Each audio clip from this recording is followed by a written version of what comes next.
안녕하세요. 저희는 경제팀의 김경찬. 서민재입니다.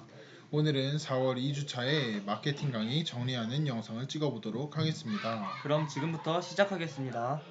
여러분들은 그 아랫사람들이 성과를 올리게 만들고 싶으시죠?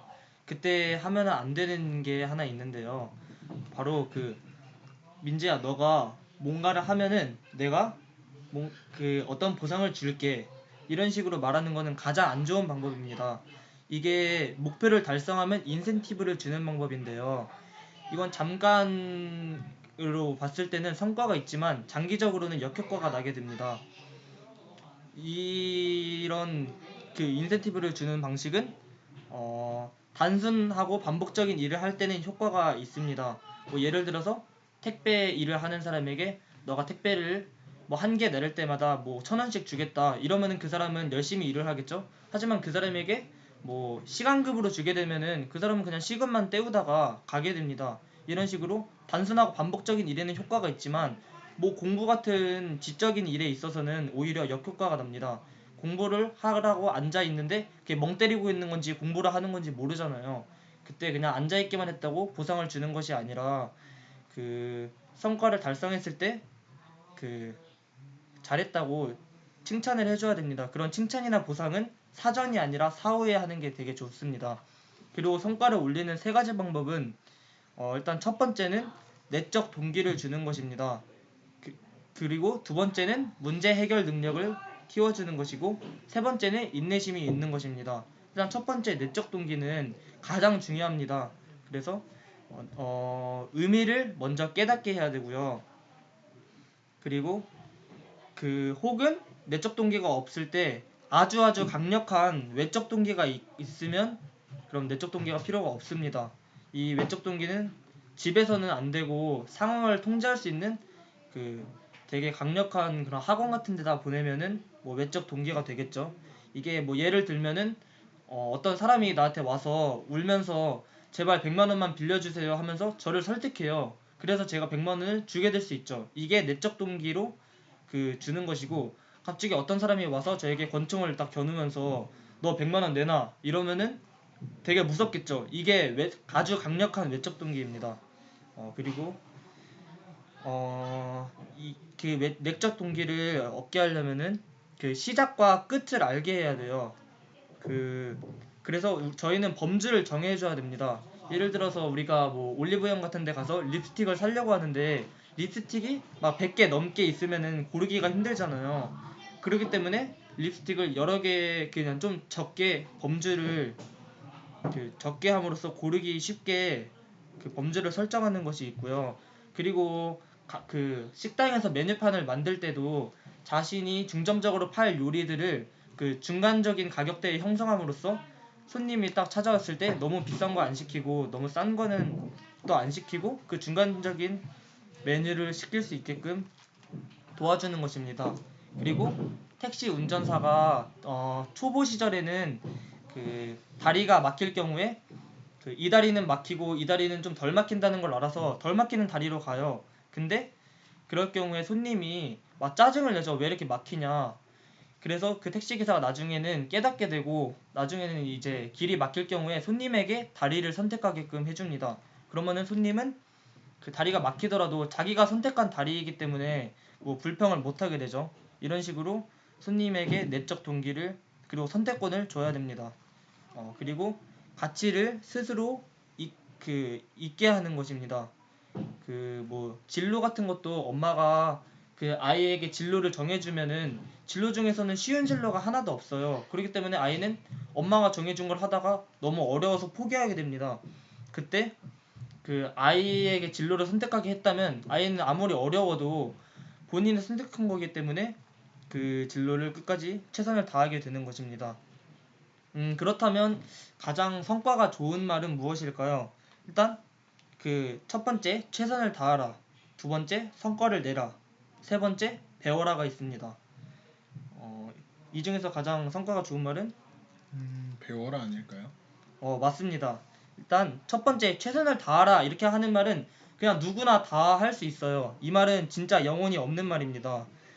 그리고 두 번째 성과를 내라라는 말은 그냥 결과 중심적인 사람이 돼요. 그래서 뭐 아이가 성과를 내기 위해서 답안지를 뭐 베낀다든지 이런 그런 과정을 다 무시하고 결과만 내는 그런 아이가 될 수 있겠죠. 그리고 세 번째, 배워라라고 했을 때는 아이는 부담감을 갖지 않고 시행착오를 만약에 겪더라도 그냥 하나의 과정으로 인식하게 됩니다. 왜냐면 나는 배우고 있는 과정이니까. 그래서 그 상대방의 성과가 좋게 하려면은 두루뭉실하게 지시하면 안 되고 명확히 할 일을 제시하고 구체적으로 제시해야 됩니다. 그리고 목적, 셀프 이거 어떻게 해야 되나? 그리고 우리는 셀프로 리더십을 강화해야 돼요. 그래서 우리는 그 항상 세 가지의 질문을 던져야 되는데, 첫 번째는 지난 한 주간 우리가 얻은 교훈은 무엇인가? 그리고 두 번째는 지난 한 주 동안 우리는 목표에 얼마나 근접했나? 그리고 세 번째는 그 목표는 다음 주의 목표는 무엇이고 어떻게 도달해야 될까? 이거를 항상 생각하면서 우선순위에 따라서 움직여야 됩니다. 그리고 의미와 명분을 시작하면은 더 오래 버틸 수 있어요. 그래서 정체성을 생각하게 하는 말은 뭔가요? 이유니까 아마 Y이 아닐까요? 맞습니다. 그래서 어떤 일을 시작할 때 반드시 필요한 질문이 왜 이 일을 해야 하나? 그리고 일의 의미에 대해서 모두가 동의하도록 설득하는 작업이 필요합니다. 뭐 모두가 동의하려면 우선 자기 자신부터 왜 일을 해야 되나? 자기 자신부터 설득을 해야 됩니다. 그리고 방법을 생각하게 만드는 말도 있습니다. 그게 뭘까요? 방법이니까 how? 맞습니다. 그래서 아무리 힘들고 어려운 일일수록 의미와 명분이 그만큼 좋으면은 그 힘들고 어려운 일을 이겨낼 수 있습니다. 그리고 그 다음은 애자일 팀에 대해서 설명을 해드릴 건데요. 일반적인 기업의 경우에는 되게 계층적으로 나눠져 있어서 뭐 한 번 부장은 그냥 영원히 부장이고 그 부장이 뭐 승진을 하든지 아니면 잘려야지만 그 밑에 사람이 올라가고 이런 구조잖아요. 근데 애자일 팀의 핵심은 스피드예요. 그래서 그냥 어떤 일을 할 때 뭐 예를 들어서 뭐 피자를 만드는 일을 하게 되면 피자를 가장 잘 만드는 사람을 기준으로 나머지 사람들이 이렇게 모이게 되고요. 그리고 만약에 뭐 치킨을 만든다 하면은 그 이 사람이 치킨을 가장 잘 만든다 이러면은 이 사람의 그 주변으로 그 팀이 형성됩니다. 그래서 이 애자일 팀은 그 잘 나가는 조직들은 피자 2판 이상을 먹지 않아요. 이게 무슨 말이냐면 한 팀이 8명 이내라는 뜻입니다.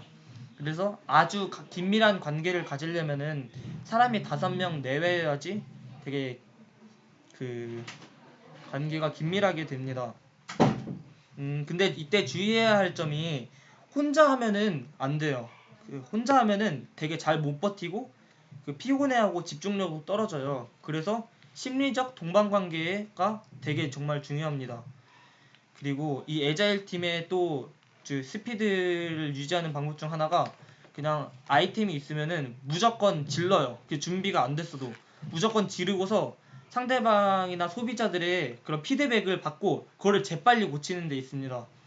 그래서 계속 변하는 시장에 빠르게 대처할 수 있고 살아남을 수가 있어요. 그래서 목표 달성하는 팀은 최대 15명을 넘지 말아야 되고, 그리고 지식과 문화 공유가 가능한 사람은 50명까지가 최대고, 그리고 150명이 넘게 되면 본부와 계열사로 분리시켜야 돼요. 그래서 이 애자일 팀 중 하나인 인프린트사가 있는데요. 이 인프린트사는 큰 회사가 있고 시스템이 다 구축돼 있어요.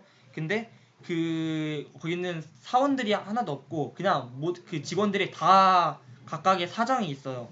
뭐 프린트 사장이 있고 출판 사장이 있고 뭐 글 쓰는 사장이 있고 사장들이 다 있기 때문에 그 사장들이 일을 안 하면은 내가 사장이기 때문에 그 월급을 못 받아요. 그래서 그 주인의식을 갖고 일을 열심히 하게 되고 그냥 내가 일을 하다가 필요한 사람이 있으면 언제든지 뽑고 자르고 이렇게 사장으로서 유능하게 할 수 있어요.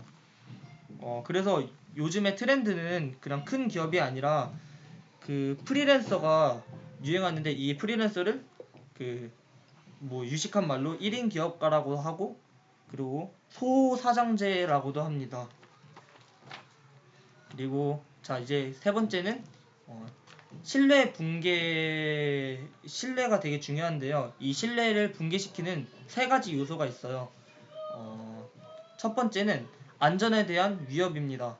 너가 무언가를 못하면 난 너를 찌를 거야. 이런 식으로 하는 안전의 위협이 있고, 그리고 두 번째는 정체성에 대한 공격이 있습니다. 너는 왜 항상 그 모양이야? 너는 왜 그래? 이게 바로 정체성에 대한 공격이고요. 그리고 세 번째는 자기 결정권에 대한 침해입니다. 그냥 닥치고 시키는 일만 해. 이런 식으로 그냥 강압적으로 명령을 하는 게 바로 이 자기 결정권에 대한 침해입니다. 그래서 그 가장 중요한 것이 바로 연결감인데요. 그 말하는 것과 행동하는 것을 일치시키는 게 바로 신뢰를 만드는 것입니다. 그리고 상호적으로 몰입하고 플로우 상태로 들어가는 것입니다. 이 플로우가 바로 몰입이라고 할 수 있는데요. 일단 몰입에도 똑같이 3요소가 있습니다. 일단 첫 번째는 명확한 목표가 있어야 되고요. 그리고 두 번째는 적절한 난이도가 있어야 됩니다. 이 적절한 난이도는 한 120% 정도가 적절한 난이도라 할 수 있습니다. 그리고 세 번째는 정확하고 적절한 피드백이 있어야 됩니다. 그리고 구글과 현대차의 차이가 있는데요. 구글은 일단 직원이 책상에 앉아 있으면은 일하는지 뭐 하는지 몰라요. 근데 현대차의 경우에는 직원이 바퀴를 끼는지 안 끼는지 이거를 보고 일하는지 안 하는지 판단할 수가 있어요. 그래서 현대차는 CCTV가 되게 중요합니다. 그리고 우리가 뭔가를 할 때 솔루션을 얻으려면은 가장 좋은 게 바로 책입니다. 왜냐면은 사람에게서도 솔루션을 얻을 수 있긴 한데 그 사람의 지식은 한계가 있기 때문에 그 우리는 내가 필요한 책 그리고 내 고민을 거리를 해소해줄 책을 찾는 그 능력이 되게 중요합니다. 이 능력은 학교나 그런 공교육이나 사교육에서는 가르치지 않는데 이게 살면서 엄청 중요한 가치예요. 그리고 모든 사람들은 다 정신병자고 그 정도의 차이가 있을 뿐이라고 합니다. 자, 그러면 이렇게 이론적인 내용 말고 이제 실제적으로 할 수 있는 내용을 말씀드릴 텐데요. 일단 저희는 혼자 살아가는 게 아니라 주위 사람들과 함께 살아가는 것입니다. 그렇기 때문에 이 환경이라는 것이 상당히 중요하다고 할 수 있는데요. 이런 말이 있습니다. 환경이 마음을 지배하고 그에 따라 신체까지 지배한다.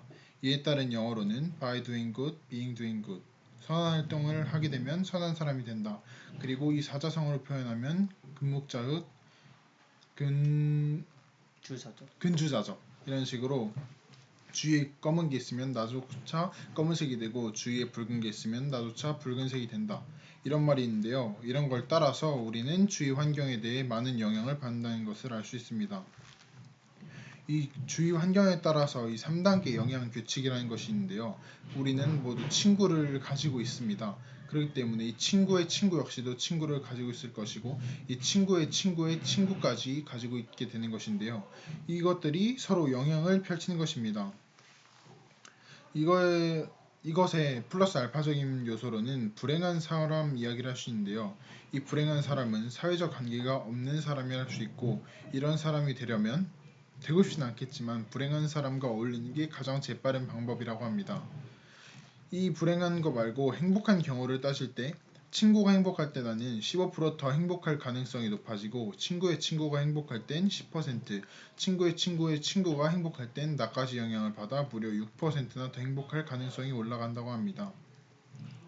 이 행복뿐만 아니라 우리가 생활을 하다 보면 모든 것에 영향을 받게 되는데요. 바로 자유로울 때, 그리고 내가 잘하는, 유능할 때, 그리고 주위 관계, 주위 사람들과 잘 지낼 때입니다. 우리는 모든 것에 관계를 맺지만 무엇보다 중요한 건 바로 인간관계입니다. 이 인간관계를 할 때는 항상 조심해야 할 게 있는데요. 바로 비난, 그리고 비판, 그리고 불평을 해서는 안 되는 것입니다. 일단 사람 같은 경우는 감정의 동물이기 때문에 모든 활동으로 불리는 이성적인 행동을 하기 위해서는 감정을 먼저 건드려줘야 하는데요. 이렇기 때문에 이 세 가지 활동, 즉 비난, 그리고 비판, 불평을 해서는 안 될 것입니다. 그 다음엔 논쟁인데요. 우리는 살아가면서 서로의 의견을 내고 그리고 그것을 주고받을 때가 꼭 필요합니다. 이때 역시 주의해야 할 점이 있는데요. 일단 첫 번째, 의견의 차이가 있는 것에 대해서 감사하게 여기기. 두 번째, 상대방에게 발언의 기회를 주고 그것에 대한 동의할 부분을 찾기, 그리고 세 번째, 열린 질문 주고받기인데요. 이때 항상 고려해야 할 것은 의견의 차이는 단지 수단의 차이라는 것을 인지하고 있어야 하고, 우리는 살아가면서 많은 공급을 하기 때문에 큐레이팅이라는 것이 상당히 중요합니다. 이런 일을 전문적으로 하는 사람을 바로 큐레이터라고 부르는데요. 이런 일이 중요한 이유는 아까 말했듯이 공급이 넘치는 현재에서 뭔가를 개인에 맞게 골라줄 사람이 필요하기 때문입니다. 이런 큐레이터 작업을 할 때는 고려해야 할 부분이 있는데요. 바로 상대방의 언어로 이해를 시켜야 한다. 그리고 항상 쉽게 설명을 해줘야 한다입니다. 세 번째로는 우리가 살아가는 목적인 행복에 대한 내용입니다. 우리는 행복을 위해 살아가는데요. 이때는 도파민 그리고 세로토닌이라는 물질이 우리를 행복하게 만드는데, 우리한테 필요한 건 바로 이 세로토닌입니다. 이 세로토닌을 충족시키고 이 호르몬을 내뿜게 하기 위해서는 첫 번째 걷기, 두 번째 햇볕 쐬기, 그리고 세 번째 음식을 오래 씹으면서 음미하기, 네 번째 항상 감사하는 마음을 갖기, 다섯 번째 자연과 함께하기인데요. 이런 활동을 모두 총집합해 놓은 것이 바로 여행이기 때문에 우리는 가장 친한 관계를 맺는 연인 아니면 자녀 그리고 가족들과 함께 여행을 가보는 건 역시 행복을 찾는데 좋은 요소가 될 수 있다고 할 수 있습니다. 일 수 있을 것입니다. 그럼 지금까지 저희 4월 2주차 마케팅 강의 정리 영상을 봐주셔서 감사합니다.